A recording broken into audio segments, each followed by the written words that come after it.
রহমান রহিম আল্লাহ তাআলার নামে। আমি কি তোমাকে একথা বলিনি যে তুমি আমার সাথে থেকে ধৈর্য ধরতে পারবে না?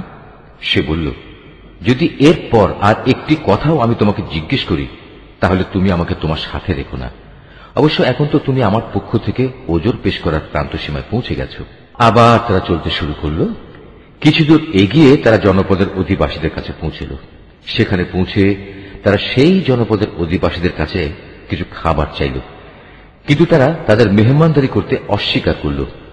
অতঃপর সেখানে তারা একটি পতনোন্মুখ পুরনো প্রাচীর দেখতে পেল। সে প্রাচীরটা সোজা করে দিল। সে বলল, তুমি চাইলে তো এদের কাছ থেকে এর উপর কিছু পারিশ্রমিক গ্রহণ করতে পারতে। সে বলল, বেশ, এখানেই তোমার আমার মধ্যে বিচ্ছেদ হয়ে গেল। কিন্তু তার আগে যেসব কথার ব্যাপারে তুমি আমার সাথে ধৈর্য ধরে থাকতে পারোনি তার ব্যাখ্যা আমি তোমাকে বলে দিতে চাই। প্রথম ঘটনাটি হচ্ছে নৌকা সম্পর্কিত। মূলত তা ছিল কয়েকজন গরিব মানুষের মালিকানাধীন। তারা এটা দিয়ে সমুদ্রে জীবিকা অন্বেষণের কাজ করত, কিন্তু আমি নৌকাটিতে একটা ছিদ্র করে তাকে ত্রুটিযুক্ত করে দিতে চাইলাম, কারণ তাদের সামনেই ছিল এমন এক বাদশা যে ত্রুটিবিহীন যে নৌকাই পেত তা বল প্রয়োগে ছিনিয়ে দিত। আর হ্যাঁ, সে কিশোরটির ঘটনা। তার পিতামাতা উভয় ছিল মোমেন। আমি আশঙ্কা করলাম বড় হয়ে সে এদের দুজনকেই আল্লাহর নাফরমানি ও কুফর দ্বারা বিভ্রান্ত করে দেবে। আমি চাইলাম তাদের মালিক তার বদলে তাদের এমন একটি সন্তান দান করবেন যে দিনদারি ও রক্তের সম্পর্ক রক্ষার ব্যাপারে তা চেয়ে অনেক ভালো প্রমাণিত হবে। সর্বশেষ ওই যে প্রাচীরটির ব্যাপার, আসলে তা ছিল শহরের দুটি এতিম বালকের। এর নিচেই তাদের জন্য রক্ষিত ছিল গুপ্ত ধনভাণ্ডার। ওদের পিতা ছিল একজন নেককার ব্যক্তি। এই কারণেই তোমার মালিক চাইলেন ওরা বয়ঃপ্রাপ্ত হোক এবং তাদের সে ভাণ্ডার থেকে তারা সম্পদ বের করে আনুক। এই প্রাচীরটাকেই আমি তাদের বড় হওয়া পর্যন্ত দাঁড় করিয়ে রাখতে চেয়েছিলাম। এ ছিল মূলত তোমার মালিকের অনুগ্রহ দ্বারা সম্পাদিত কতিপয় কাজ। এর কোনটাই কিন্তু আমি আমার নিজে থেকে করিনি। আর এ হচ্ছে সেসব কাজের ব্যাখ্যা যে ব্যাপারে তুমি আমার সাথে থেকে ধৈর্য ধারণ করতে পারছিলে না। হে নবী, এরা তোমার কাছে জুলকারনাইন সম্পর্কে জানতে চায়। তুমি তাদের বলো, হ্যাঁ, আমি আল্লাহর কেতাব থেকে তার বিবরণ তোমাদের কাছে এক্ষুনি পড়ে শোনাচ্ছি। আল্লাহ তাআলা বলছেন, আমি জমিনের বুকে তাকে বিপুল রাজনৈতিক ক্ষমতা দান করেছিলাম এবং আমি তাকে এর জন্য প্রয়োজনীয় সব উপায় উপকরণও দান করেছিলাম। একবার সে সফরে বেরোবার প্রস্তুতি গ্রহণ করতে লাগলো। চলতে চলতে এমনিভাবে সে সূর্যের অস্তগমনের জায়গায় গিয়ে পৌঁছল। সেখানে গিয়ে সে সূর্যকে সাগরের কালো পানিতে ডুবতে দেখল। তার পাশে সে একটি জাতিকেও বাস করতে দেখল। আমি বললাম, হে জুলকারনাইন, এরা তোমার অধীনস্থ। তুমি ইচ্ছে করলে তাদের শাস্তি দিতে পারো অথবা তাদের সাথে তুমি সদয় ভাব গ্রহণ করতে পারো। সে বলল, হ্যাঁ, এদের মাঝে যে আল্লাহর সাথে বিদ্রোহ করবে তাকে আমি অবশ্যই শাস্তি দেব। অতঃপর তাকে যখন তার মালিকের সামনে ফিরিয়ে নেওয়া হবে তখন তিনি তাকে আরো কঠিন শাস্তি দেবেন। অপরদিকে যে ব্যক্তি আল্লাহর উপর ঈমান আনে এবং নেক কাজ করে তার জন্য আখিরাতে থাকবে উত্তম পুরস্কার। আর আমিও তার সাথে আমার কাজকর্ম সম্পাদনের সময় একান্ত বিনম্র ব্যবহার করব। অতঃপর সে আরেক অভিযানে পথে বেরোল। এমনকি চলতে চলতে সে সূর্যোদয়ের স্থানে গিয়ে পৌঁছল। তখন সে সূর্যকে এমন একটি জাতির উপর দিয়ে উদয় হতে দেখল যাদের জন্য তার প্রখর তাপ থেকে আত্মরক্ষার জন্য আমি কোন অন্তরাল সৃষ্টি করে রাখিনি। জুলকারনাইনের ঘটনা ছিল এরকমই। আমার কাছে সে সম্পর্কিত পুরোপুরি খবরই মজুদ আছে। অতঃপর সে আর এক অভিযানে পথে বেরোল। এমনকি পথ চলতে চলতে সে দুটো প্রাচীরের মধ্যবর্তী স্থানে গিয়ে পৌঁছল। দুই পর্বতের মধ্যবর্তী স্থানে পৌঁছে সে এমন এক সম্প্রদায়ের লোকদের পেল যারা জুলকারনাইনের কোনো কথাই তেমন বুঝতে পারছিল বলে মনে হল না। তারা অতি কষ্টে তাকে বলল, হে বাদশাহ জুলকারনাইন, অবশ্যই ইয়াজুজ মাজুজ নামক দুটো সম্প্রদায় এই জমিনে নানা রকম বিপর্যয় সৃষ্টিকারী। এমত অবস্থায় তাদের থেকে বাঁচার জন্য আমরা কি তোমাকে এ শর্তে কোন রকম একটা কর দেব যে তুমি আমাদের এবং তাদের মাঝে একটি প্রাচীর বানিয়ে দেবে? সে বলল, কোনো কর নেওয়ার প্রয়োজন নেই, কেননা আমার মালিক আমাকে যা কিছু দিয়ে রেখেছেন তাই আমার জন্য ভালো। হ্যাঁ, শারীরিক শক্তি দ্বারা তোমরা আমাকে সাহায্য করতে পারো। আমি তোমাদের এবং তাদের মাঝে এক মজবুত প্রাচীর বানিয়ে দেব। তোমরা আমার কাছে এ কাজের জন্য লোহার পাতসমূহ নিয়ে এসো। অতঃপর সে অনুযায়ী তা আনা হল এবং প্রাচীর তৈরির কাজও শুরু হল। যখন মধ্যবর্তী ফাঁকা স্থানটি পূর্ণ হয়ে লৌহ স্তূপগুলো দুটো পর্বতে সমান হয়ে গেল, তখন সে তাদের লক্ষ্য করে বলল, তোমরা হাঁপড়ে দম দিতে থাকো। অতঃপর যখন তা আগুনের মতো উত্তপ্ত হল, তখন সে বলল, এখন তোমরা আমার কাছে কিছু গলানো তামা নিয়ে এসো, আমি তা এর ওপর ঢেলে দেব। সুতরাং এভাবেই এমন একটি মজবুত প্রাচীর তৈরি হয়ে গেল যে তারা তারপর উঠতে সক্ষম হল না, না তারা তা ভেদ করে বাইরে আসতে পারল। জুলকারনাইন বলল, এই যা কিছু হয়েছে তা সবই আমার মালিকের অনুগ্রহে হয়েছে, কিন্তু যখন আমার মালিকের ওয়াদা মতো কিয়ামত আসবে, তখন তিনি তা চূর্ণ বিচূর্ণ করে একাকার করে দেবেন। আর আমার মালিকের ওয়াদা হচ্ছে সত্য ওয়াদা। কিয়ামতের আগে আমি তাদের দলে দলে ছেড়ে দেব। তারা সমুদ্রের ঢেউয়ের আকারে একদল আরেক দলের মধ্যে প্রবিষ্ট হবে। যখন সিংহায় ফুৎকার দেয়া হবে, তখন তাদের সবাইকে আমি হাসরের ময়দানে একত্রিত করব। সেদিন আমি জাহান্নামকে তার অবিশ্বাসীদের সামনে এনে হাজির করব, যাদের চোখের মধ্যে আমার স্মরণ থেকে আবরণ পড়েছিল, তারা হেদায়েতের কথাই শুনতে পেত না। কাফেররা কি একথা মনে করে নিয়েছে যে তারা আমার বদলে আমারই কতিপয় গোলামকে অভিভাবক বানিয়ে নেবে, আর আমি এ ব্যাপারে তাদের কোনো জিজ্ঞাসাবাদই করব না? আমি তো জাহান্নামকে কাফেরদের মেহমানদারির জন্য সাজিয়ে রেখেছি। নবী, এদের তুমি বলো, আমি কি তোমাদের এমন লোকদের কথা বলবো যারা আমলের দিক থেকে সম্পূর্ণ ক্ষতিগ্রস্ত হয়ে পড়েছে? এরা হচ্ছে সেসব লোক যাদের সমুদয় প্রচেষ্টা এই দুনিয়ায় বিনষ্ট হয়ে গেছে, অথচ তারা মনে মনে ভাবছে তারা বুঝি ভালো কাজই করে যাচ্ছে। এরাই হচ্ছে সেসব লোক যারা তাদের মালিকের আয়াতসমূহকে অস্বীকার করে এবং অস্বীকার করে তার সাথে ওদের সাক্ষাতের বিষয়টিও। এর ফলে ওদের সব কর্মই নিষ্ফল হয়ে যায়। তাই কিয়ামতের দিন আমি তাদের জন্য ওজনের কোন মানদণ্ড স্থাপন করব না। এটাই জাহান্নাম, এটাই হল তাদের যথার্থ পাওনা, কেননা তারা স্বয়ং স্রষ্টাকে অস্বীকার করেছে। উপরন্তু তারা আমার আয়াতসমূহ ও তার বাহক রসুলদের বিদ্রুপের বিষয় হিসেবে গ্রহণ করেছে। অপরদিকে যারা আল্লাহ তাআলার উপর ঈমান এনেছে এবং সে অনুযায়ী নেক আমল করেছে, তাদের মেহমানদারির জন্য জান্নাতুল ফিরদাউস সাজানো রয়েছে। সেখানে তারা চিরদিন থাকবে। সেদিন তারা সেখান থেকে অন্য কোথাও যেতে চাইবে না। হে নবী, তুমি এদের বলো, আমার মালিকের প্রশংসার কথাগুলো লিপিবদ্ধ করার জন্য যদি সমুদ্র কালি হয়ে যায়, তাহলে আমার মালিকের জ্ঞানের কথা লেখা শেষ হওয়ার আগেই সমুদ্র শুকিয়ে যাবে। এমনকি যদি আমি তার মতো আরো সমুদ্রকে লেখার কালি করে সাহায্য করার জন্য নিয়ে আসি, তবু। হে নবী, তুমি এদের বলো, আমি তো তোমাদের মতোই একজন রক্ত মাংসের মানুষ, তবে আমার উপর ওহী নাজিল হয়, আর সে ওহীর মূল কথা হচ্ছে তোমাদের মাবুদ হচ্ছেন একজন। অতএব তোমাদের মাঝে যদি কেউ তার মালিকের সাক্ষাৎ কামনা করে, সে যেন হামেশা নেক আমল করে, সে যেন কখনো তার মালিকের ইবাদতে অন্য কাউকে শরীক না করে। সূরা মারইয়াম, রহমান রহিম আল্লাহ তাআলার নামে। কাফ হা ইয়া আইন সাদ। হে নবী, এ হচ্ছে তোমার মালিকের অনুগ্রহের কথাগুলো স্মরণ করা, যা তিনি তার এক অনুগত বান্দা জাকারিয়ার উপর প্রেরণ করেছিলেন। যখন সে একান্ত নীরবে তার মালিককে ডাকছিল, সে বলেছিল, হে আমার মালিক, আমার শরীরের হাড় দুর্বল হয়ে পড়েছে এবং আমার মাথা শুভ্র জল হয়ে গেছে, তুমি আমার দোয়া কবুল করো। হে আমার মালিক, আমি তো কখনো তোমাকে ডেকে ব্যর্থ হইনি। আমার মৃত্যুর পর আমি আমার পেছনে পড়ে থাকা আমার ভাই বন্ধুদের দিনের ব্যাপারে আশঙ্কা করছি। অপরদিকে আমার স্ত্রী হচ্ছে বন্ধ্যা, সন্তান ধারণে সে সক্ষম নয়। তাই তুমি একান্ত তোমার কাছ থেকে আমাকে একজন উত্তরাধিকারী দান করো, যে আমার উত্তরাধিকারিত্ব করবে ইয়াকুবের বংশের। হে আমার মালিক, তুমি তাকে একজন সন্তোষভাজন ব্যক্তি বানাও। আল্লাহ তাআলা বললেন, হে জাকারিয়া, আমি তোমাকে একটি ছেলে হওয়ার সুখবর দিচ্ছি। তার নাম হবে ইয়াহিয়া। এর আগে এ নামে আমি কোনো মানুষের নামকরণ করিনি। সে বলল, হে আমার মালিক, আমার ছেলে হবে কিভাবে? আমার স্ত্রী তো বন্ধ্যা এবং আমি নিজেও এখন বার্ধক্যের শেষ সীমানায় এসে উপনীত হয়েছি। আল্লাহ তাআলা বললেন, হ্যাঁ, এটা এভাবেই হবে। তোমার মালিক বলছেন, এটা আমার জন্য নিতান্ত সহজ কাজ। আমি তো এর আগেও তোমাকেও সৃষ্টি করেছিলাম যখন তুমি কিছুই ছিলে না। সে বলল, হে আমার মালিক, আমাকে এজন্যে কিছু একটা নিদর্শন বলে দাও।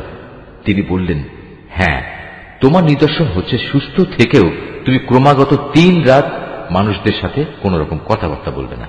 অতঃপর সে কামরা থেকে বেরিয়ে তার জাতির লোকদের কাছে এলো এবং ইশারা ইঙ্গিতে তাদের বুঝিয়ে দিল তারা যেন সকাল সন্ধ্যা আল্লাহ তাআলার পবিত্রতা ও মহিমা ঘোষণা করে। এরপর একসময় ইয়াহিয়ার জন্ম হল। সে যখন বড় হল তখন আমি তাকে বললাম, হে ইয়াহিয়া, আমার কিতাবকে তুমি শক্ত করে ধারণ করো। আসলে আমি তাকে ছেলেবেলায় বিচার বুদ্ধি দান করেছিলাম। সে আমার একান্ত কাছ থেকেই হৃদয়ে কোমলতা ও পবিত্রতা লাভ করল। সে ছিল আসলেই একজন পরেজগার ব্যক্তি। তদুপরি সে ছিল পিতামাতার একান্ত অনুগত, কখন অবাধ্য ও নাফরমান ছিল না। তার প্রতি শান্তি বর্ষিত হয়েছিল যেদিন তাকে জন্ম দেওয়া হয়েছে। শান্তি বর্ষিত হবে সেদিন যেদিন সে মৃত্যুবরণ করবে এবং যেদিন পুনরায় সে জীবিত হয়ে পুনরুত্থিত হবে। হে নবী, এ কিতাবে মারিয়ামের কথা তুমি তাদের স্মরণ করিয়ে দাও, বিশেষ করে সেই সময়ের কথা যখন সে তার পরিবারের লোকজনদের কাছ থেকে আলাদা হয়ে পূর্ব দিকের একটি ঘরে গিয়ে আশ্রয় নিয়েছিল। অতঃপর লোকদের কাছ থেকে নিজেকে আড়াল করার জন্য সে পর্দা করল। আমি তার কাছে আমার রূহ জিবরাইলকে পাঠালাম। সে পূর্ণ মানুষের আকৃতিতে তার সামনে গিয়ে আত্মপ্রকাশ করল। সে বলল, হে আগত ব্যক্তি, তুমি যদি আল্লাহ তাআলাকে ভয় করো তাহলে আমি তোমার অনিষ্ট থেকে দয়াময় আল্লাহ তাআলার কাছে পানা চাই। সে বলল, আমি তোমার মালিকের পাঠানো দূত। আমি তো এজন্য এসেছি যেন তোমাকে একটি পবিত্র সন্তান দিয়ে যেতে পারি। সে বলল, এ কি বলছো তুমি? আমার ছেলে হবে কিভাবে? আমাকে তো আজ পর্যন্ত কোনো পুরুষ স্পর্শও করেনি, আর না আমি কখনো অসতী ছিলাম। সে বলল, হ্যাঁ, এভাবেই হবে। তোমার মালিক বলছেন, তা আমার জন্য খুবই সহজ কাজ এবং আমি তাকে মানুষদের জন্য কুদরতের একটি নিদর্শন ও আমার কাছ থেকে অনুগ্রহ তুল্য একটি মানুষ বানাতে চাই। মূলত এটা ছিল আমার পক্ষ থেকে এক স্থিরীকৃত ব্যাপার। অতঃপর সে তাকে গর্ভে ধারণ করল এবং তাকে সহ দূরে কোনো এক জায়গায় চলে গেল। তারপর প্রসব বেদনা তাকে আশ্রয়ের জন্য এক খেজুর গাছের নিচে নিয়ে এলো। সে বলল, হায়, এর আগে যদি আমি মরে যেতে পারতাম তাহলে এই কষ্ট আজ আমার সইতে হতো না, এবং আমি যদি মানুষদের স্মৃতি থেকে সম্পূর্ণ বিস্মৃত হয়ে যেতাম। তখন একজন ফেরেশতা তাকে তার নিচের দিক থেকে আহ্বান করে বলল, হে মারিয়াম, তুমি কোন রকম দুঃখ করো না। তোমার মালিক তোমার পিপাসা নিবারণের জন্য তোমার পাদদেশে একটি পানির ঝর্ণা বানিয়ে দিয়েছেন। তুমি এই খেজুর গাছের কাণ্ড তোমার দিকে নাড়া দাও, দেখবে তা তোমার উপর পাকা ও তাজা খেজুর ফেলছে। অতঃপর মজা করে এ গাছের খেজুর খাও এবং এই ঝর্ণার পানীয় পান করো এবং সন্তানের দিকে তাকিয়ে তোমার চোখ জুড়াও। ইতিমধ্যে যদি তুমি মানুষদের কাউকে দেখো তাহলে বলবে, আমি আল্লাহ তাআলার নামে রোজার মান্নত করেছি, এ কারণে আমি আজ কোন মানুষের সাথে কথা বলবো না। অতঃপর সে তাকে নিজের কোলে তুলে নিজের জাতির কাছে ফিরে এলো। লোকেরা তার কোলে সন্তান দেখে বলল, হে মারিয়াম, তুমি তো সত্যি এক অদ্ভুত কাণ্ড করে বসেছ। হে হারুনের বোন, এ কি করলে তুমি? তোমার পিতা তো কোনো অসৎ ব্যক্তি ছিল না, তোমার মাতাও তো চারিত্রিক দিক থেকে কোনো খারাপ মহিলা ছিল না। সে সবাইকে তার কোলে শিশুটির দিকে ইশারা করে বলল, তোমাদের যদি কিছু জিজ্ঞেস করা থাকে তাহলে একেই জিজ্ঞেস করো। তারা বলল, আমরা তার সাথে কিভাবে কথা বলবো যে এখনো দোলনার শিশু? এ কথা শুনেই সে শিশু বলে উঠল, হ্যাঁ, আমি হচ্ছি আল্লাহ তাআলার বান্দা। তিনি আমাকে কিতাব দিয়েছেন এবং আমাকে তিনি নবী বানিয়েছেন। যেখানেই আমি থাকি না কেন তিনি আমাকে তার অনুগ্রহ ভাজন করবেন। তিনি আমাকে নির্দেশ দিয়েছেন যতদিন আমি বেঁচে থাকি ততদিন যেন আমি নামাজ প্রতিষ্ঠা করি এবং যাকাত প্রদান করি, আমি যেন মায়ের প্রতি অনুগত থাকি।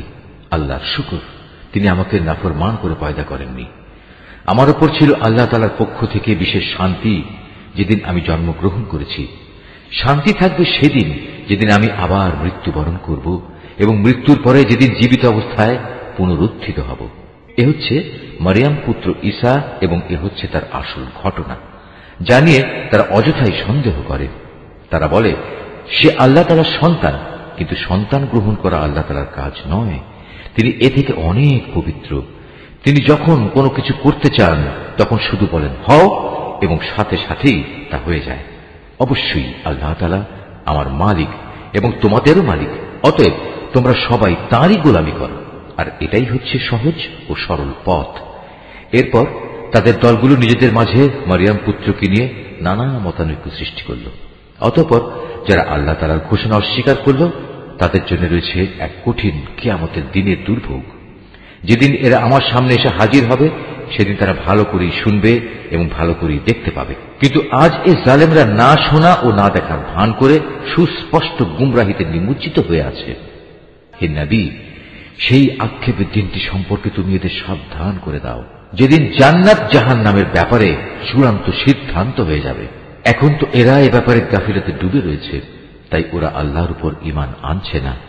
নিশ্চয়ই পৃথিবীর মালিক হব আমি এবং তার উপর যা কিছু রয়েছে সে সবেরও, আর তাদের সবাইকে আমার কাছেই ফিরে আসতে হবে। হে নবী, কেতাবে তুমি ইব্রাহিমের ঘটনাকে স্মরণ করো। অবশ্যই সে ছিল এক সত্যবাদী নবী। বিশেষ করে সে সময়ের কথা যখন সে তার পিতাকে বলল, হে আমার পিতা, তুমি কেন এমন একটা জিনিসের পুজো করো যা দেখতে পায় না, কিছু শুনতে পায় না, যা তোমার কোনো কাজেও আসবে না? হে আমার পিতা, আমার কাছে আল্লাহ তাআলার সৃষ্টি রহস্য সম্পর্কে যে জ্ঞান এসেছে তা তোমার কাছে আসেনি। অতএব তুমি আমার কথা শোনো, আমি তোমাকে সঠিক পথ দেখাবো। হে আমার পিতা, সে জ্ঞানের মৌলিক কথা হচ্ছে তুমি শয়তানের গোলামি করো না, কেননা শয়তান হচ্ছে পরম দয়ালু আল্লাহ তাআলার নাফরমান। হে আমার পিতা, আমার ভয় হচ্ছে নাফরমান শয়তানের গোলামি করলে পরম দয়ালু আল্লাহ তাআলার কোনো আযাব এসে তোমাকে স্পর্শ করবে, আর এর ফলে জাহান্নামে তুমি শয়তানেরই সাথী হয়ে যাবে। সে বলল, হে ইব্রাহিম, তুমি কি আসলেই আমার দেবদেবীগুলো থেকে বিমুখ হয়ে যাচ্ছ? তবে শোনো, এখনো যদি তুমি এসব থেকে ফিরে না আসো তাহলে অবশ্যই আমি তোমাকে পাথর মেরে হত্যা করব, আর যদি বেঁচে থাকতে চাও তাহলে তুমি চিরতরে আমার কাছ থেকে আলাদা হয়ে যাও। সে বলল, আচ্ছা, তোমার প্রতি আমার সালাম, আমি তোমার কাছ থেকে আলাদা হয়ে যাচ্ছি, কিন্তু এ সত্ত্বেও আমি আমার মালিকের কাছে তোমার জন্য মাগফিরাত কামনা করতে থাকব। অবশ্যই আল্লাহ তাআলা আমার প্রতি অতিশয় মেহেরবান। আমি তোমাদের কাছ থেকে আলাদা হয়ে যাচ্ছি এবং আল্লাহ তাআলাকে বাদ দিয়ে তোমরা যাদের ডাকো তাদের সবার কাছ থেকেও আলাদা হয়ে যাচ্ছি। আমি তো আমার মালিককেই ডাকতে থাকব। আশা করি আমার মালিককে ডেকে আমি কখনো ব্যর্থকাম হব না। অতঃপর যখন সে সত্যিই তাদের কাছ থেকে পৃথক হয়ে গেল এবং পৃথক হয়ে গেল তাদের থেকে যাদের ওরা আল্লাহ তাআলার বদলে ডাকত, তখন আমি তাকে ইসহাক ও ইসহাক পুত্র ইয়াকুব দান করলাম। এদের সবাইকেই আমি নবী বানিয়েছি। আমি তাদের উপর আমার আরো বহু অনুগ্রহ দান করেছি এবং মানুষদের মাঝে আমি তাদের সুউচ্চ সম্মানও দান করেছি। হে নবী, তুমি এ কিতাবে মুসার ঘটনা স্মরণ করো। অবশ্যই সে ছিল একনিষ্ঠ বান্দা, সে ছিল রসুল নবী। আমার কথা শোনার জন্য আমি তাকে তুর পাহাড়ের ডান দিক থেকে ডাক দিলাম এবং তাকে আমি গোপন তথ্য সমৃদ্ধ কথা বলার জন্য আমার নিকটবর্তী করলাম। আমি আমার নিজ অনুগ্রহে তার ভাই হারুনকে নবী বানিয়ে তাকে তার সাহায্যকারী হিসেবে দান করলাম। এই আয়াতটি যিনি তেলাওয়াত করবেন এবং যিনি এই আয়াতটির তেলাওয়াত শুনবেন তাদের সবাইকে এখানে একটি সাজদা আদায় করতে হবে। এটা ওয়াজিব। হে নবী, এ কিতাবে তুমি ইসমাইলের কথাও স্মরণ করো। নিশ্চয়ই সে ছিল যথার্থ প্রতিশ্রুতি পালনকারী, আর সে ছিল রসুল নবী। সে তার আপনজনদের নামাজ প্রতিষ্ঠা করা ও যাকাত আদায় করার আদেশ দিত। উপরন্তু সে ছিল তার মালিকের একান্ত পছন্দনীয় ব্যক্তি।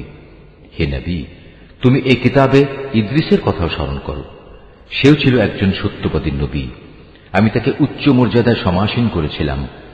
এরা হচ্ছে সেসব নবী যাদের উপর আল্লাহ তাআলা অনুগ্রহ করেছেন। এরা সবাই ছিল আদমের বংশোদ্ভূত, যাদের তিনি মহাপ্লাবনের সময় নূহের সাথে নৌকায় আরোহণ করিয়েছেন। এরা তাদেরই বংশের লোক। এদের কিছু লোক ইব্রাহিম ও ইসরায়েলের বংশোদ্ভূত। উপরন্তু যাদের তিনি হেদায়েতের আলো দান করেছিলেন এবং যাদের তিনি মনোনীত করেছিলেন, এরা হচ্ছে তাদেরই অন্তর্ভুক্ত। এদের অবস্থা ছিল এই, যখনই এদের সামনে পরম করুণাময় আল্লাহ তাআলার আয়াতসমূহ তেলাওয়াত করা হতো, তখন এরা আল্লাহ তাআলাকে সাজদা করার জন্য ক্রন্দনরত অবস্থায় জমিনে লুটিয়ে পড়ত। তাদের পর তাদের অপদার্থ বংশধররা এল, তারা নামাজ বরবাদ করে দিল এবং নানা পাশবিক লালসার অনুসরণ করল। অতএব অচিরেই তারা তাদের এ গুমরাহির পরিণাম ফলের সাক্ষাৎ পাবে। কিন্তু যারা তওবা করেছে, ঈমান এনেছে এবং নেক কাজ করেছে, তাদের কথা আলাদা। তারা তো জান্নাতে প্রবেশ করবে। সেদিন তাদের উপর কোন রকম জুলুম করা হবে না। স্থায়ী জান্নাত এমন এক অদৃশ্য বস্তু যার ওয়াদা আল্লাহ তাআলা তার বান্দাদের কাছে দিয়ে রেখেছেন। অবশ্যই তার ওয়াদা পূরণ হয়েই থাকবে। সেখানে তারা কোনো অর্থহীন কথা শুনতে পাবে না। চারিদিকে থাকবে শুধু শান্তি আর শান্তি। সেখানে সকাল সন্ধ্যা তাদের জন্য নিত্য নতুন রিজকের ব্যবস্থা থাকবে। এ হচ্ছে জান্নাত। আমার বান্দাদের মাঝে যারা পরেজগার, আমি শুধু তাদেরই এর অধিকারী বানাবো। ফেরেশতারা বলল, হে নবী, আমরা কখনো তোমার মালিকের আদেশ ছাড়া জমিনে অবতরণ করি না। আমাদের সামনে পেছনে যা কিছু আছে এর মধ্যবর্তী স্থানে, তা সবই তো তাঁর জন্যে। মূলত তোমার মালিক কখনো কাউকে ভুলে থাকেন না। তিনি আসমান সমূহ ও জমিনের মালিক, এবং তিনি মালিক এদের উভয়ের মাঝে যা কিছু আছে তারও। অতএব তোমরা একমাত্র তাঁরই গোলামি করো, তার গোলামির উপরই কায়েম থাকো। তুমি তার সমগুণ সম্পন্ন এমন কোন নাম কি জানো যে তুমি তার গোলামি করবে? কিছু সংখ্যক মূর্খ মানুষ বলে, একবার আমার মৃত্যু হলে আমি কি জীবিত অবস্থায় মাটির ভেতর থেকে পুনরুত্থিত হব? এ নির্বোধ মানুষটি কি একবারও চিন্তা করে না এর আগে তো আমি তাকে সৃষ্টি করেছি, অথচ সে তখন কিছুই ছিল না? অতএব তোমার মালিকের শপথ, আমি অবশ্যই এদের একত্রিত করব শয়তানদেরও। অতঃপর এদের সবাইকে হাঁটু গাড়া অবস্থায় জাহান্নামের চারপাশে এনে জড়ো করব।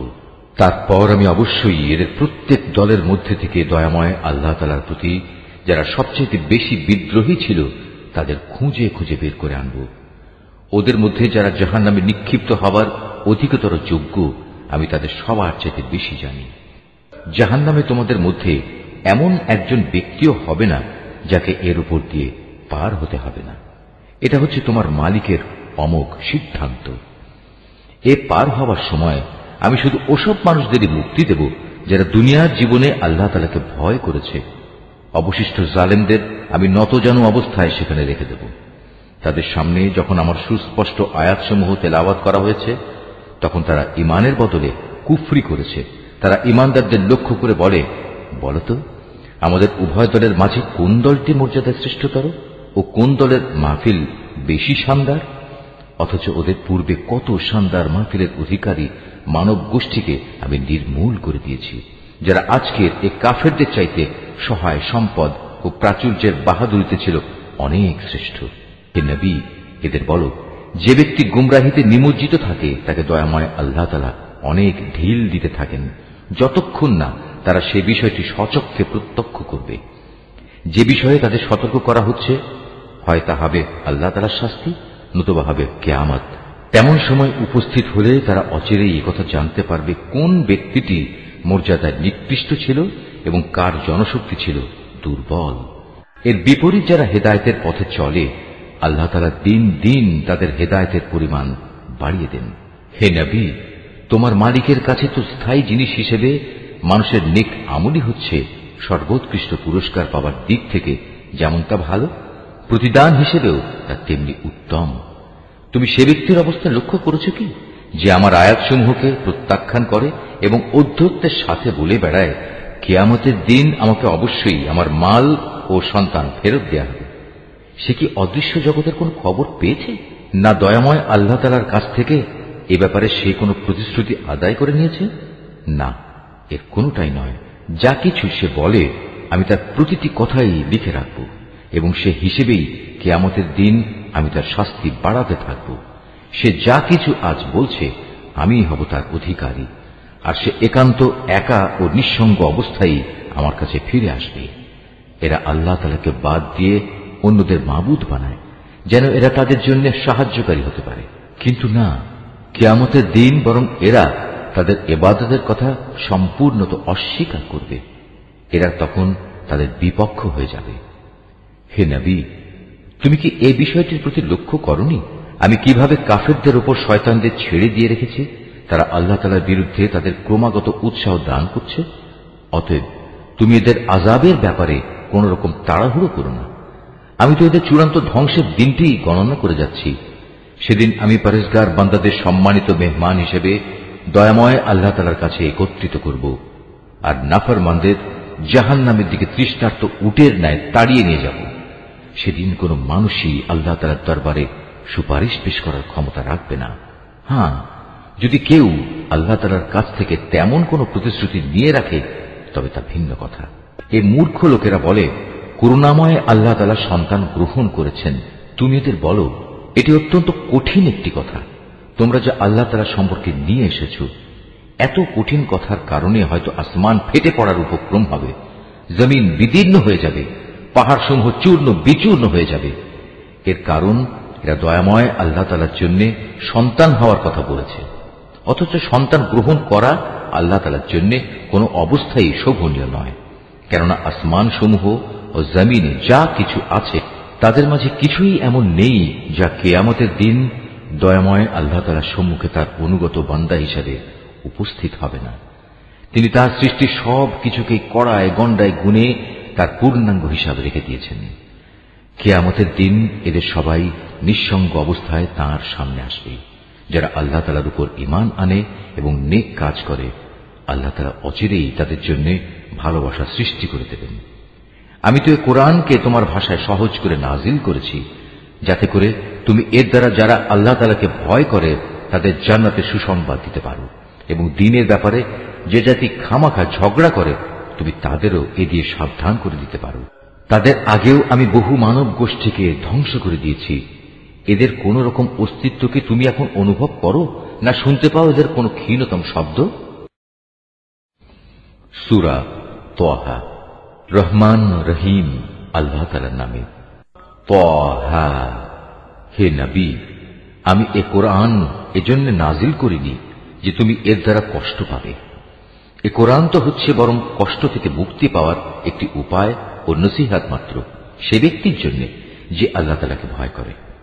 এ কিতাব তার কাছ থেকে অবতীর্ণ যিনি জমিন ও সমুচ্চ আকাশসমূহ সৃষ্টি করেছেন। দয়াময় আল্লাহ তাআলা মহান আরশে সমাসীন হলেন। আসমান সমূহ ও জমিনে যা কিছু আছে এ দুইয়ের মাঝখানে এবং জমিনের অনন্ত গভীরে, তা সবই তাঁর জন্য। হে মানুষ, তুমি যদি জোরে কথা বলো তা যেমন তিনি শুনতে পান, তেমনি গোপন কথা বরং তার চাইতেও গোপন যা তাও তিনি জানেন। আল্লাহ তাআলা ছাড়া অন্য কোনো মাবুদ নেই। যাবতীয় উত্তম নাম তাঁর জন্যই নিবেদিত। হে নবী, তোমার কাছে কি মুসার কাহিনী পৌঁছেছে? বিশেষ করে সে ঘটনাটি যখন সে দূরে আগুন দেখল এবং তার পরিবারের লোকজনদের বলল, তোমরা এখানে অপেক্ষায় থাকো, আমি অবশ্যই আগুন দেখতে পেয়েছি। সম্ভবত তা থেকে কিছু আগুনের টুকরো আমি তোমাদের কাছে নিয়ে আসতে পারব, কিংবা সে আগুন দেখে আমি পথঘাট সংক্রান্ত কোন নির্দেশ পেয়ে যাব। অতঃপর সে যখন সে স্থানে পৌঁছল তখন তাকে আহ্বান করে বলা হল, হে মুসা, নিশ্চয়ই আমি হচ্ছি তোমার মালিক। তুমি তোমার জুতো দুটো খুলে ফেলো, কেননা তুমি এখন পবিত্র তুয়া উপত্যকায় দাঁড়িয়ে আছো। আমি তোমাকে নবুয়তের জন্য বাছাই করেছি। অতএব যা কিছু তোমাকে এখন ওহীর মাধ্যমে বলা হচ্ছে তা মনোযোগের সাথে শোনো। আমি হচ্ছি আল্লাহ তাআলা, আমি ছাড়া দ্বিতীয় কোনো মাবুদ নাই। অতএব তুমি শুধু আমারই ইবাদত করো এবং আমার স্মরণের জন্য নামাজ প্রতিষ্ঠা করো। কিয়ামত অবশ্যই আসবে, আমি তাকে এক সুনির্দিষ্ট সময় পর্যন্ত গোপন করে রাখতে চাই, যাতে করে প্রতিটি ব্যক্তিকে কিয়ামতের দিন নিজ নিজ কর্ম অনুযায়ী প্রতিদান দেয়া যায়।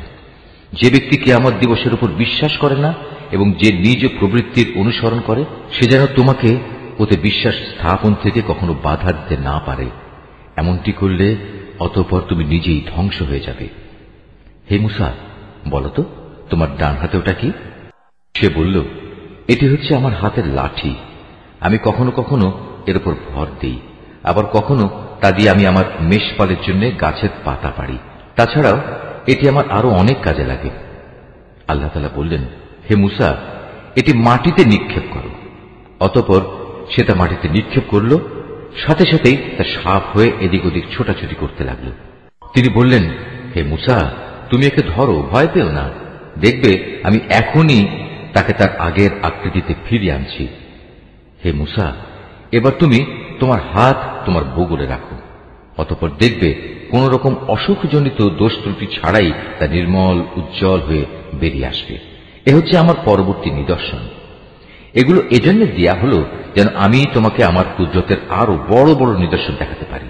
হ্যাঁ, এবার এগুলো নিয়ে তুমি ফেরাউনের কাছে যাও, কেননা সে নিজেকে মাবুদ দাবি করে মারাত্মক সীমা লঙ্ঘন করে ফেলেছে।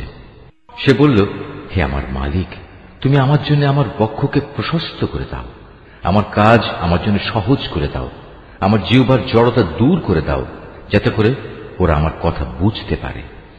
আমার আপনজনদের মধ্যে থেকে একজনকে আমার সাহায্যকারী বানিয়ে পাঠাও। হারুন হচ্ছে আমার ভাই, তাকেই বরং তুমি আমার সহযোগী বানিয়ে দাও। তার দ্বারা তুমি আমার শক্তি বৃদ্ধি করো, তাকে আমার কাজের অংশীদার বানিয়ে দাও, যাতে করে আমরা উভয়ে মিলে তোমার অনেক পবিত্রতা ও মহিমা ঘোষণা করতে পারি, তোমাকে বেশি বেশি স্মরণ করতে পারি। নিশ্চয়ই তুমি আমাদের কার্যক্রমের সম্মুখ দ্রষ্টা। তিনি বললেন, হে মূসা, তুমি যা কিছু চেয়েছ তা সবই তোমাকে দেয়া হলো। আমি তো এর আগেও অলৌকিকভাবে তোমার প্রতিপালনের ব্যবস্থা করে তোমার উপর আরেকবার অনুগ্রহ করেছিলাম, যখন আমি তোমার মায়ের কাছে একটি ইঙ্গিত পাঠিয়েছিলাম। আসলে সে বিষয়টি ইঙ্গিত করে বলে দেওয়ার মতো গুরুত্বপূর্ণ বিষয় ছিল। সে ইঙ্গিত ছিল, তুমি তাকে ফেরাউনের লোকদের কাছ থেকে বাঁচানোর জন্য জন্মের পর একটি সিন্দুকের ভেতরে রেখে দাও, অতঃপর তাকে সিন্দুক সহ নদীতে ভাসিয়ে দাও, যেন নদী তাকে ভাসাতে ভাসাতে তীরে ঠেলে দেয়। আমি জানি একটু পরেই তাকে উঠিয়ে নেবে এমন এক ব্যক্তি যে আমার দুশমন এবং তারও দুশমন। হে মূসা, আমি আমার কাছ থেকে ফেরাউন ও অন্য মানুষদের মনে তোমার জন্য ভালোবাসা সৃষ্টি করে দিয়েছিলাম, যেন তুমি আমার চোখের সামনেই বড় হতে পারো। যখন তোমার বোন চলতে চলতে এখানে এলো এবং ফেরাউনের লোকজনদের বলল, আমি কি তোমাদের একথা বলে দেব কে এর লালন পালনের ভার নিতে পারবে, তারা এতে রাজি হয়ে গেল। এভাবেই আমি তোমাকে পুনরায় তোমার মায়ের কাছে তার কোলেই ফিরিয়ে আনলাম, যাতে করে তার চোখ জুড়িয়ে যায় এবং তোমাকে হারিয়ে সে যেন চিন্তাক্লিষ্ট না হয়। স্মরণ করো, যখন তুমি একজন মানুষকে হত্যা করলে, তখন আমি হত্যাজনিত সেই মানসিক যন্ত্রণা থেকে তোমাকে মুক্তি দিলাম। এছাড়াও তোমাকে আমি আরো বিভিন্নভাবে পরীক্ষা করেছি। অতঃপর তুমি কয়েক বছর মাদিয়ানবাসীদের মাঝে কাটিয়ে এলে। এরপর হে মূসা, একটা নির্ধারিত সময় পরেই তুমি আজ এখানে এসে উপস্থিত হলে। আমি এই দীর্ঘ পরীক্ষা দ্বারা তোমাকে আমার নিজের কাজের জন্য প্রস্তুত করে নিয়েছি। আমার নিদর্শন সমূহ নিয়ে তুমি ও তোমার ভাই এবার ফেরাউনের কাছে যাও, তবে কখনো আমার জিকির থেকে শৈথিল্য প্রদর্শন করো না। তোমরা দুজনে অবিলম্বে ফেরাউনের কাছে চলে যাও, কেননা সে মারাত্মকভাবে সীমা লঙ্ঘন করেছে। হেদায়েত পেশ করার সময় তোমরা তার সাথে নম্র কথা বলবে। হতে পারে সে তোমাদের উপদেশ কবুল করবে, অথবা সে আমার ভয় করবে। তারা বলল, হে আমাদের মালিক, আমরা ভয় করছি সে আমাদের সাথে বাড়াবাড়ি করবে, কিংবা সে আরো বেশি সীমা লঙ্ঘন করে বসবে। আল্লাহ তাআলা বললেন, তোমরা কোন রকম ভয় করো না, আমি তো তোমাদের সঙ্গেই আছি, আমি সব কিছু শুনি, সব কিছু দেখি। সুতরাং তোমরা উভয়ই তার কাছে যাও এবং বলো, আমরা তোমার মালিকের পাঠানো দুজন রসূল। অতএব এই নিপীড়িত বনী ইসরায়েলের লোকদের তুমি আমাদের সাথে যাবার অনুমতি দাও। তুমি তাদের আর কষ্ট দিও না। আমরা তোমার কাছে তোমার মালিকের কাছ থেকে নবুয়তের নিদর্শন নিয়ে এসেছি, এবং যারা এই হেদায়েতের অনুসরণ করবে তাদের জন্য রয়েছে অনাবিল এক শান্তি। আমাদের উপর এ মর্মে ওহী নাযিল করা হয়েছে, যে ব্যক্তি আল্লাহ তাআলাকে অস্বীকার করবে এবং যে ব্যক্তি তার আদেশ থেকে মুখ ফিরিয়ে নেবে, তার উপর আল্লাহর আযাব পড়বে। এসব শোনার পর ফেরাউন বলল, হে মূসা, বলো কে আবার তোমাদের মালিক?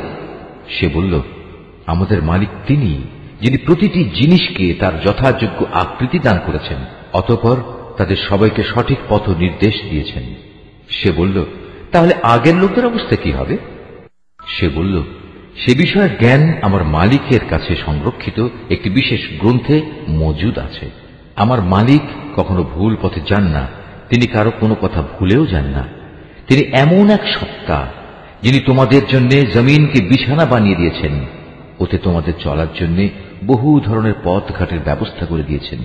তিনি আকাশ থেকে বৃষ্টির পানি প্রেরণ করেন, অতঃপর তা দিয়ে জমিন থেকে বিভিন্ন ধরনের উদ্ভিদ বের করে আনেন, যেন তোমরা তা নিজেরাও খাও এবং তাতে তোমাদের পশুদেরও চড়াতে পারো। অবশ্যই এর মাঝে বিবেক সম্পন্ন মানুষদের জন্য শিক্ষার অনেক নিদর্শন রয়েছে। তোমরা যে জমিনের ওপর রয়েছ তা থেকেই আমি তোমাদের পয়দা করেছি, তাতেই আমি তোমাদের ফিরিয়ে নিয়ে যাব এবং পরিশেষে তা থেকেই আমি তোমাদের দ্বিতীয়বার বের করে আনব। ফেরাউনের অবস্থা ছিল, আমি তাকে আমার যাবতীয় নিদর্শন দেখিয়েছি, কিন্তু এ সত্ত্বেও সে একে মিথ্যা প্রতিপন্ন করেছে এবং অবিশ্বাস করেছে। এক পর্যায়ে ফেরাউন বলল, হে মুসা, তুমি কি নবুয়তের দাবি নিয়ে এজন্য আমাদের কাছে এসেছ যে তুমি তোমার জাদু ও তেলেসমাতি দিয়ে আমাদের দেশ থেকে বের করে দেবে? তবে হ্যাঁ, আমরাও তোমার সামনে অনুরূপ জাদু এনে হাজির করব। অতএব এসো, তোমার এবং আমাদের মাঝে একটা মোকাবেলার ওয়াদা ঠিক করে নিই, যার আমরাও খেলাপ করব না, তুমিও করবে না। তবে এটা হবে খোলা ময়দানে, যেন সবাই তা দেখতে পায়। সে বলল, হ্যাঁ, তোমাদের সাথে প্রতিযোগিতার ওয়াদা হবে তোমাদের মেলা বসার দিন। সেদিন মধ্যদিনেই যেন লোকজন এসে জমা হয়ে যায়। অতঃপর ফেরাউন উঠল এবং কথা অনুযায়ী জাদুর সামানপত্র জমা করল। তারপর মোকাবেলা দেখার জন্য সে ময়দানে এসে হাজির হল। মুসা তাদের লক্ষ্য করে বলল, দুর্ভোগ হোক তোমাদের, তোমরা কখনো আল্লাহ তাআলার উপর মিথ্যা অভিযোগ আরোপ করো না, নতুবা তিনি তোমাদের আযাব দিয়ে সমূলে ধ্বংস করে দেবেন। আর যে ব্যক্তি মিথ্যা বানায় সেই মূলত ব্যর্থ হয়ে যায়। মুসার কথা শুনে তারা নিজেদের পরিকল্পনার ব্যাপারে একে অন্যের সাথে মতবিরোধ করল, কিন্তু তারা গোপন সলা পরামর্শ গোপনই রাখল। ফেরাউনের লোকজন বলল, অবশ্যই এই দুজন মানুষ হচ্ছে জাদুকর। তারা জাদুর খেলা দিয়ে তোমাদের দেশ থেকে তোমাদের বের করে দিতে এবং তোমাদের এই উৎকৃষ্ট জীবন ব্যবস্থার অস্তিত্ব খতম করে দিতে চায়। অতএব হে জাদুকররা, তোমরা তোমাদের সব জাদু একত্রিত করো, তারপর সারিবদ্ধ হয়ে জাদু দেখানোর জন্য উপস্থিত হয়ে যাও। আজ যে এ মোকাবেলায় জয়ী হবে সেই হবে সফলকাম। তারা বলল, হে মুসা, বলো, আগে তুমি তোমার লাঠি নিক্ষেপ করবে না আমরা আমাদের জাদু নিক্ষেপ করব? সে বলল, তোমরাই বরং আগে নিক্ষেপ করো। জাদুর প্রভাবে তার কাছে মনে হল তাদের জাদুর রশি ও লাঠিগুলো বুঝি এদিক সেদিক ছোটাছুটি করছে। এতে মুসা তার অন্তরে কিছুটা ভয় ও শঙ্কা অনুভব করল। আমি বললাম, হে মুসা, তুমি ভয় পেও না, শেষতক তুমিই বিজয়ী হবে। হে মুসা, তোমার ডান হাতে যে লাঠি আছে তা ময়দানে নিক্ষেপ করো। দেখবে এ যাবৎ যা খেলা ওরা বানিয়েছে এটা সেগুলোকে গ্রাস করে ফেলব। মূলত ওরা যা কিছুই করেছে তা তো ছিল নেহায়েত জাদুকরের কৌশল, আর জাদুকর কখনো কামিয়াব হয় না যে রাস্তা দিয়ে সে আসুক না কেন। মুসার লাঠি বিশাল অজগর হয়ে জাদুকরদের সাপগুলো গিলে ফেলল। এটা দেখে অতঃপর জাদুকররা সবাই সাজদাবনত হয়ে গেল এবং তারা বলল, আমরা হারুন ও মুসার মালিকের উপর ঈমান আনলাম। সে ফেরাউন বলল, আমি তোমাদের এ ধরনের কোন অনুমতি দেওয়ার আগেই তোমরা তার উপর ঈমান আনলে। আমি দেখতে পাচ্ছি সেই হচ্ছে আসলে তোমাদের প্রধান গুরু, যে তোমাদের জাদু শিক্ষা দিয়েছে। দেখো এবার আমি কি করি। আমি তোমাদের হাত পা উল্টো দিক থেকে কেটে ফেলব। তদুপরি আমি তোমাদের খেজুর গাছের কাণ্ডে শুল বিদ্ধ করব। তোমরা অচিরেই জানতে পারবে আমাদের উভয়ের মধ্যে কার শাস্তি কত কঠোরতর ও অধিক স্থায়ী। তারা বলল, আমাদের কাছে যে স্পষ্ট নিদর্শন এসেছে এবং যিনি আমাদের এ দুনিয়ায় পয়দা করেছেন তার উপর আমরা কখনোই তোমাকে প্রাধান্য দেব না। সুতরাং তুমি যা করতে চাও তাই করো।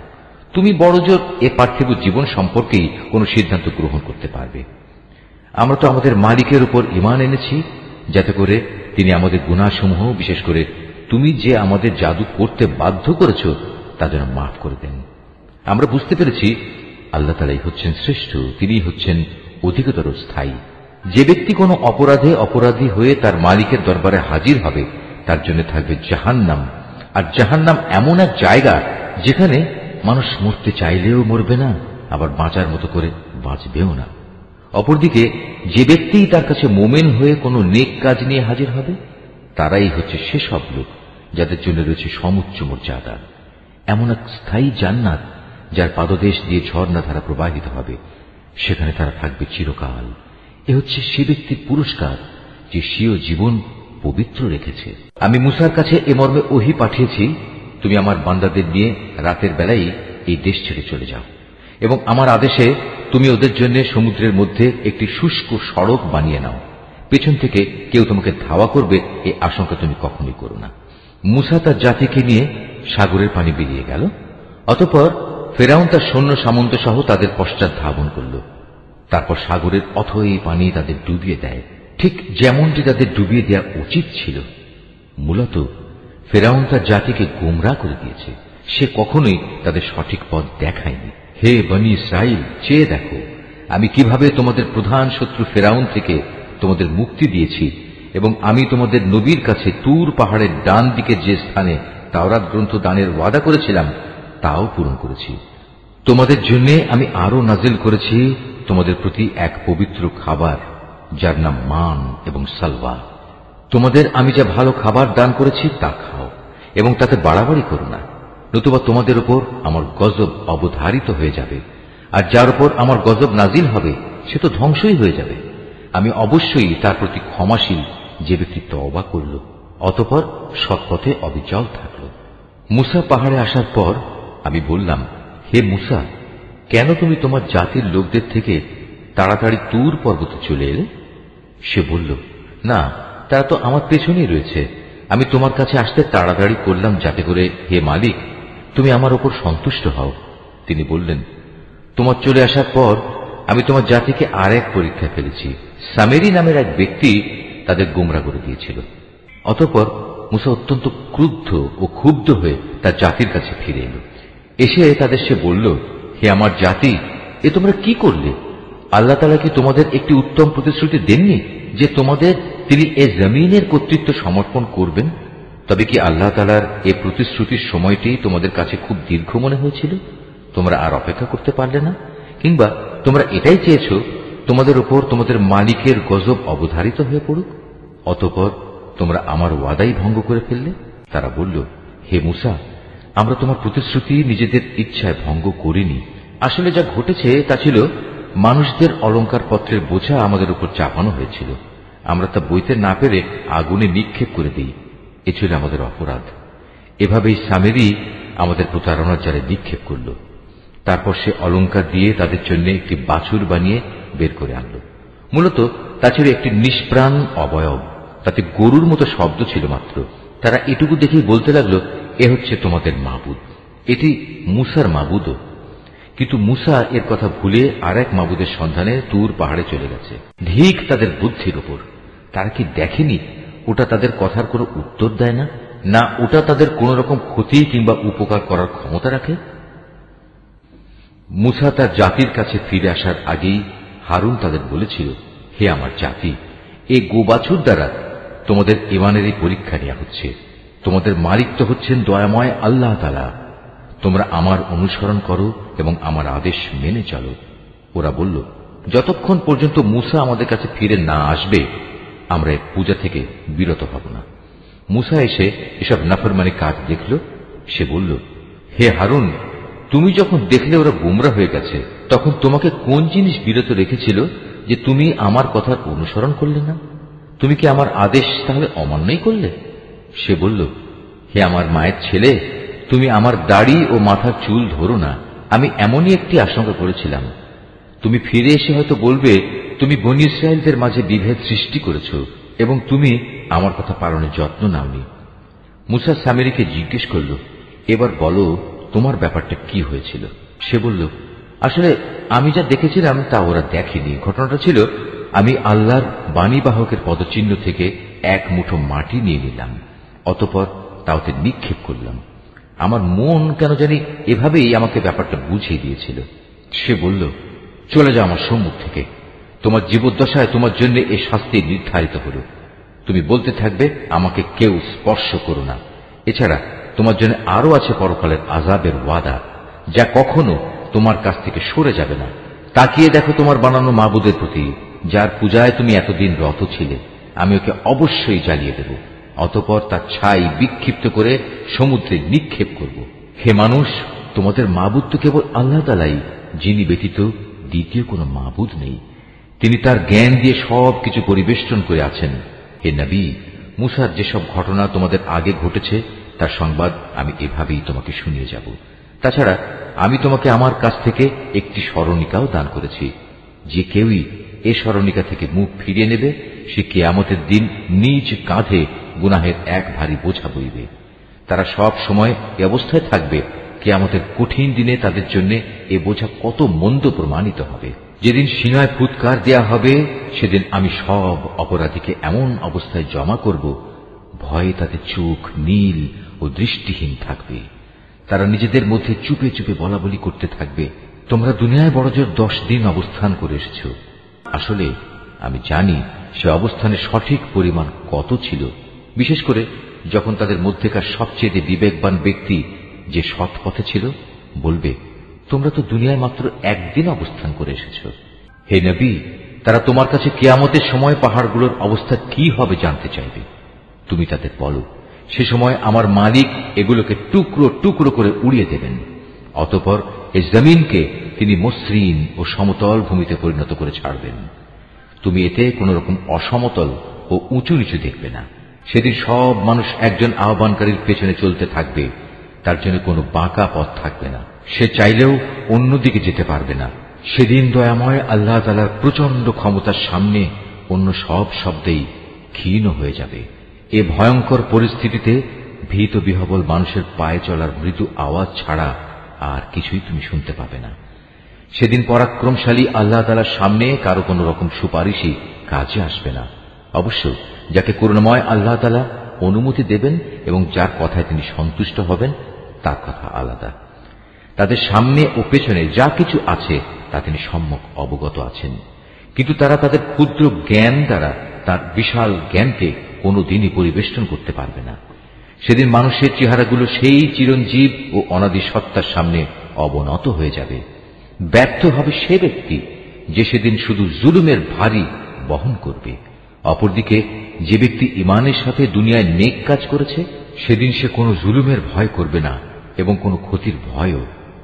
এভাবেই আমি কোরআনকে পরিষ্কার আরবি ভাষায় নাজিল করেছি এবং তাতে মানুষদের পরিণাম সম্পর্কে সাবধানতা সংক্রান্ত কথাগুলো সবিস্তার বর্ণনা করেছি, যেন তারা গোমরাহি থেকে বেঁচে থাকতে পারে কিংবা তা তাদের জন্য চিন্তা ভাবনা সৃষ্টি করতে পারে। আল্লাহ তাআলা অতি মহান, তিনি সৃষ্টিকুলের প্রকৃত বাদশাহ, তিনি কোরআন নাজিল করেছেন। হে নবী, তোমার কাছে তার ওহী নাজিল পূর্ণ হওয়ার আগে কোরআনের ব্যাপারে কখনো তাড়াহুড়ো করো না। তবে জ্ঞান বাড়াতে চাইলে বলো, হে আমার মালিক, আমার জ্ঞান ভাণ্ডার তুমি বৃদ্ধি করে দাও। আমি এর আগে আদম সন্তানের প্রতি নির্দেশ দান করেছিলাম, কিন্তু সে এসব কথা ভুলে গেছে। আসলে আমি কখনো সে ব্যাপারে তাকে দৃঢ় সংকল্পবদ্ধ পাইনি। আমি ফেরেশতাদের যখন বলেছিলাম তোমরা আদমকে সিজদা করো, তখন তারা সাথে সাথেই সিজদা করল, কিন্তু ইবলিস সে অস্বীকার করল। আমি আদমকে বললাম, এ শয়তান হচ্ছে তোমার ও তোমার জীবন সাথীর দুশমন, সুতরাং দেখো এমন যেন না হয় যে সে তোমাদের উভয়কেই জান্নাত থেকে বের করে দেবে এবং এর ফলে তুমি দারুণ দুঃখ কষ্টে পড়ে যাবে। অথচ এখানে তুমি কখনো ক্ষুধার্ত হও না, কখনো পোশাক বিহীন হও না। তুমি কখনো এখানে পিপাসার্ত হও না, কখনো রোদেও কষ্ট পাও না।